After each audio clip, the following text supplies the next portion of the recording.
other day, I really wanted to make something. Unfortunately, I didn't know what. I was feeling creative, but completely uninspired.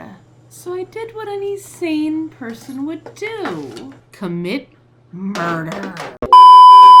I rifled through my scrap bin looking for inspiration, where I found an assortment of oddities, among other strange things, until I came across this piece of pallet wood that just felt nice. It spoke to me in ways that wood has never spoken to me before. But unfortunately, it didn't give me any ideas. So without any ideas, I took the piece of pallet wood to my scroll saw, and I just started cutting. And I kept cutting pieces of pallet wood until I eventually found myself with a large assortment of oddly shaped strips of wood. After staring at these strange little strips of wood for some time, I eventually had a vision that was definitely not drug-induced, by the way. I just knew what I was gonna make. Please tell me you're gonna make me a new scratching post. No, I'm making art. That's highly disappointing. Anyway, so the next thing I did was grab my Dremel tool, and I put a sanding drum on it. And I just started sanding these little strips of wood until I thought they were pretty. Because even though I had a vision, I still didn't know what the fuck I was doing. So I was kind of just doing things that felt right. Until I eventually wound up with these beautifully carved sticks. And dust.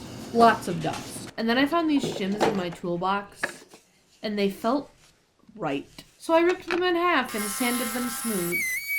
And then I moved my operation out of my creepy basement and up into my nice studio, where I stained and painted these little strips of wood. And no, I did not prime the wood before I painted it.